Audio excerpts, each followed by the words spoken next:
Bueno, nosotros habíamos dejado la última vez, eh, digamos, nos habíamos detenido en lo que fue la instauración de la 12ª dinastía con el faraón Amenemes. ¿Se acuerdan que habíamos eh, exaltado la figura de Amenemes, quien fue el que realmente logró de nuevo centralizar la autoridad en Egipto y controlar el Alto y el Bajo Egipto? Y una vez que se logró centralizar esta autoridad, pues volvió la paz y Amenemes empezó a hacer una cantidad de reformas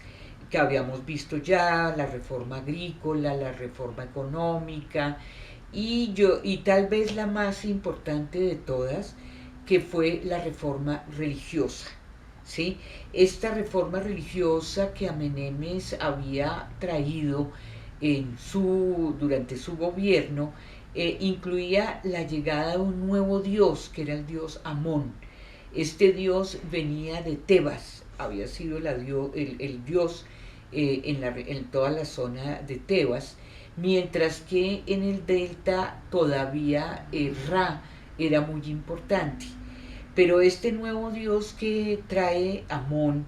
va a ser un Dios muy importante porque es el Dios como de lo oculto, de lo subterráneo en la tierra, el que tiene que ver con las cosechas, el que tiene que ver con las inundaciones del Nilo, o sea, lo fundamental dentro de la vida agrícola y económica del país. Entonces, por lo tanto, este Dios Amón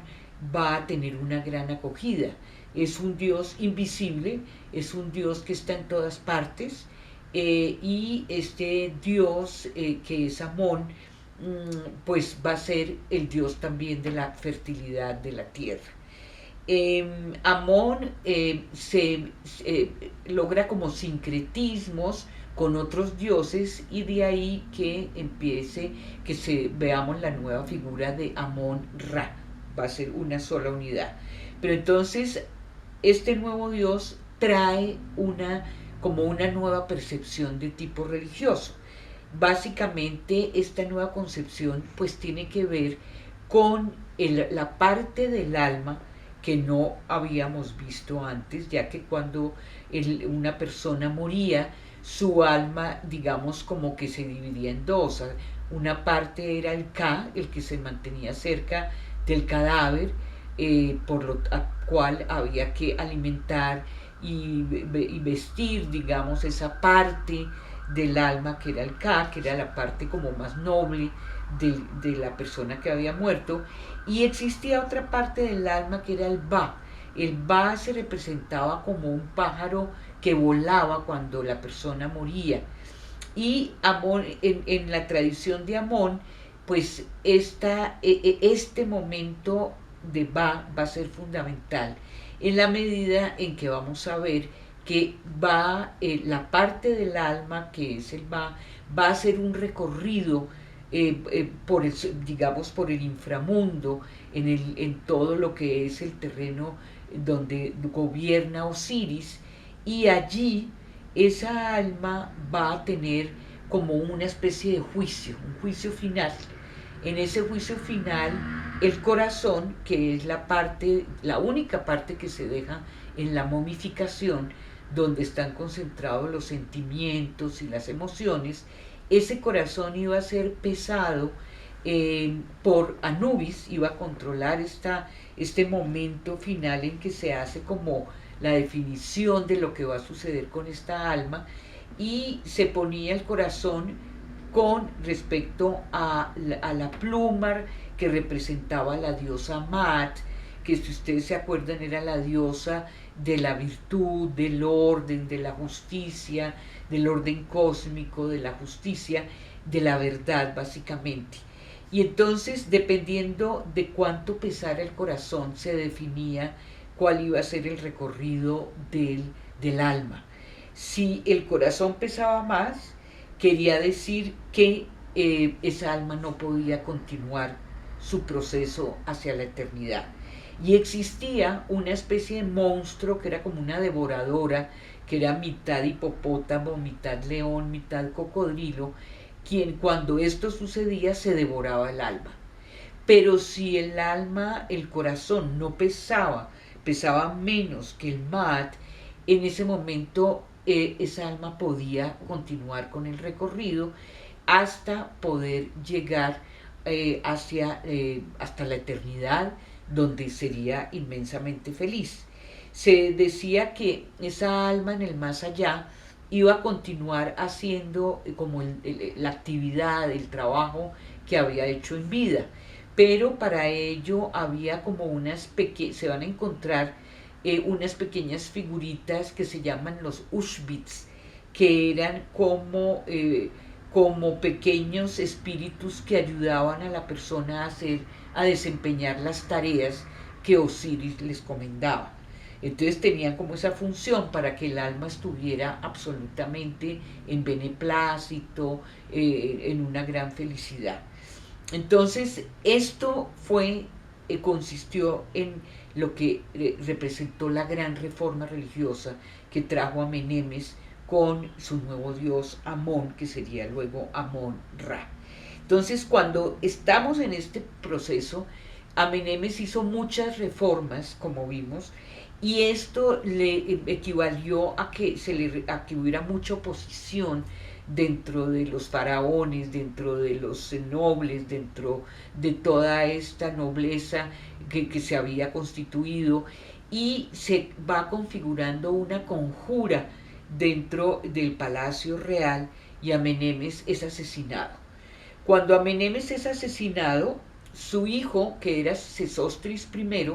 que había sido y que era su corregente, se encontraba en ese momento en las tierras asiáticas, que eran Siria, Palestina, básicamente. Estaban allí, estaba Sesostris I, con un personaje que va a ser muy importante en este Imperio Medio, que va a ser Sinoé el egipcio. Sesostris está en campaña militar, entonces en las tierras orientales lo acompaña este personaje que es Sinoé, quien era el tesorero el tesorero fundamental de Amenemes, y el administrador, digamos, básicamente de su reino. Entonces, cuando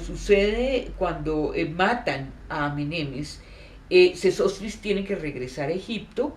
pero Sinoé queda presa del pánico porque piensa que de pronto lo van a involucrar en ese asesinato y le da mucho temor y huye. ¿Hacia dónde huye? Huye hacia Siria, huye hacia Oriente, tiene que atravesar el desierto, allí unos nómadas lo ayudan y finalmente él va a llegar a una zona que es la zona de Siria-Palestina. Esto que les estoy narrando de Sinoé va a ser muy importante en este Imperio Medio y en esta circunstancia histórica que es el asesinato de Amenemes, porque justamente este es un cuento